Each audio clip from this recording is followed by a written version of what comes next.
اسلامی تاریخ 6 جمادی الاولیٰ۔ اصحاب صفہ، جب مسجد نبوی کی تعمیر ہوئی اس کے ایک طرف چبوترا بنایا گیا تھا جس کو صفہ کہا جاتا ہے۔ یہ جگہ اسلامی تعلیم و تربیت اور تبلیغ و ہدایت کا مرکز تھا۔ جو صحابہ کرام یہاں رہا کرتے تھے ان کو اصحاب صفہ کہا جاتا ہے۔ ان لوگوں نے اپنی زندگی کو اللہ کی عبادت، رسول اللہ صلی اللہ علیہ وسلم کی خدمت اور قرآن کریم کی تعلیم حاصل کرنے کے لیے وقف کر دیا تھا۔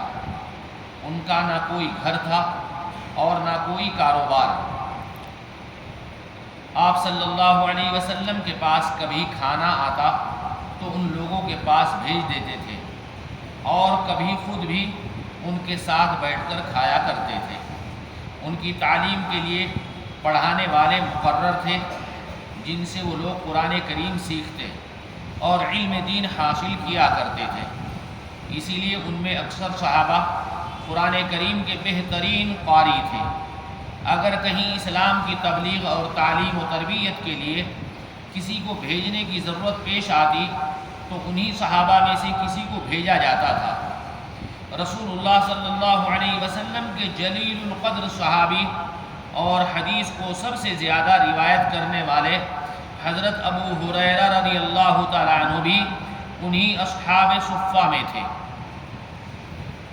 حضور اکرم صلی اللہ علیہ وسلم کا معجزہ، حضور اکرم صلی اللہ علیہ وسلم کے ہاتھوں کی برکت۔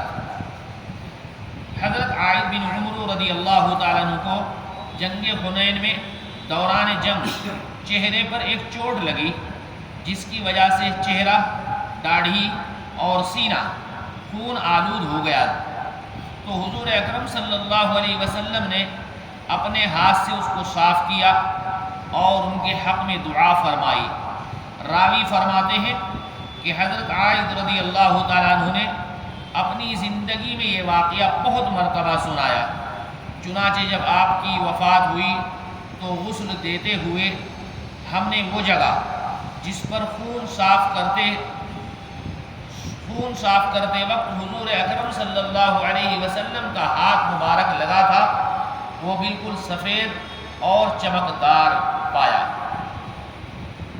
ایک فرض کے بارے میں، حج کی فرضیت، رسول اللہ صلی اللہ علیہ وسلم نے فرمایا، اے لوگو، تم پر حج فرض کر دیا گیا ہے، لہذا اس کو ادا کرو۔ ایک سنت کے بارے میں، پریشان حال کو دیکھ کر یہ دعا پڑھنا۔ رسول اللہ صلی اللہ علیہ وسلم نے فرمایا، جو کسی پریشان حال کو دیکھے اور وہ یہ دعا پڑھ لے تو وہ زندگی بھر اس تکلیف سے محفوظ رہے گا، لیکن آہستہ سے پڑھے کہ وہ شخص سن نہ پائے۔ الحمدللہ الذی عافانی مما ابتلاک بہ وفضلنی علی کثیر ممن خلق تفضیلا۔ اللہ کا شکر ہے جس نے مجھے اس مصیبت سے نجات دی جس میں تجھے مبتلا کیا ہے، اور بہت سی مخلوق پر مجھے فضیلت عطا فرمائی۔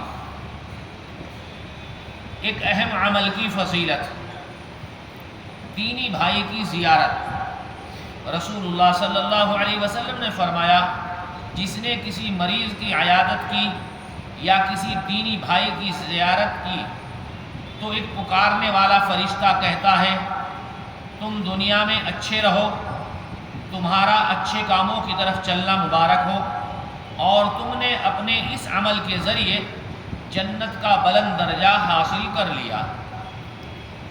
ایک گناہ کے بارے میں، بری تدبیریں کرنا۔ قرآن میں اللہ تعالیٰ فرماتے ہیں، جو لوگ بری تدبیریں یعنی بری چال کرتے ہیں ان کو سخت عذاب ہوگا اور ان کی سب تدبیریں ناکام ہو جائیں گی۔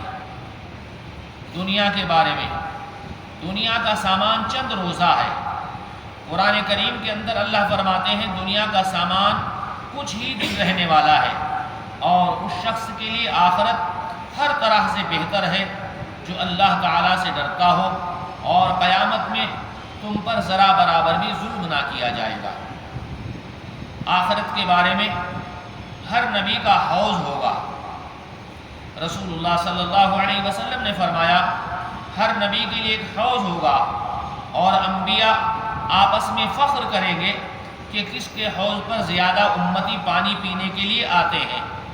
مجھے امید ہے کہ میری حوض پر آنے والوں کی تعداد سب سے زیادہ ہوگی۔ طب نبوی سے علاج، سنا کے فوائد۔ رسول اللہ صلی اللہ علیہ وسلم نے فرمایا موت سے اگر کسی چیز میں شفا ہوتی تو سنا میں ہوتی۔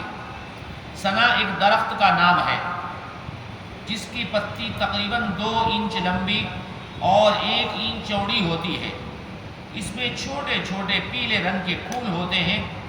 اس کی پتی قبض کے مریض کے لیے بے حد مفید ہے۔ سبحان اللہ بحمدہ، سبحانک اللہم و بحمدک۔